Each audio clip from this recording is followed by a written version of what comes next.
L'étape 1, donc identifier le problème. Donc, on demande aux enfants ce qui les questionne dans le monde, ce qui les interroge, ce qui les révolte, parce qu'il y a beaucoup de choses qui révoltent les enfants.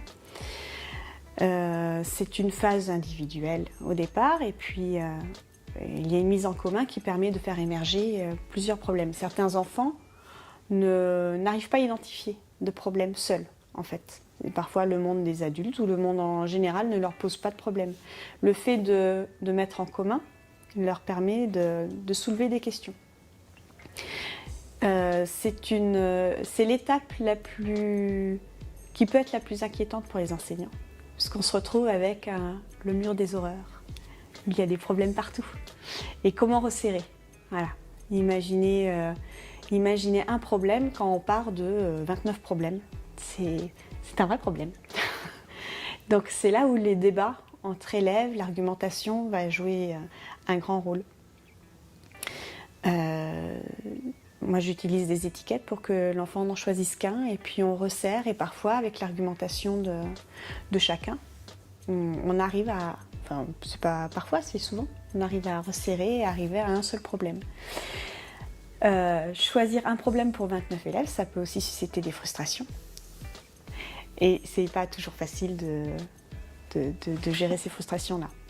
Mais tout l'enjeu est de faire en sorte que toute la classe soit partante pour aller vers ce problème-là et trouver une solution.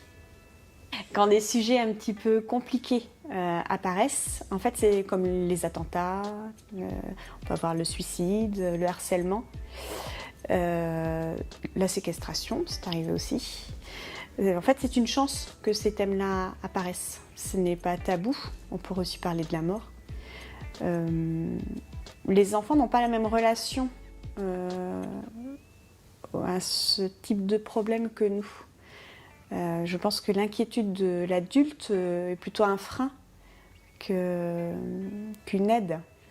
Un enfant qui a des questionnements, on peut l'écouter et faire discuter les autres élèves. Après, il ne s'agit pas de rentrer dans des discussions avec du sang, de l'hémoglobine. Voilà, c'est aussi le rôle du maître ou de la maîtresse de cadrer un peu pour que le discours soit entendable par tous. Maintenant, on va aussi chercher les problèmes en les faisant questionner. Donc c'est normal qu'ils apparaissent.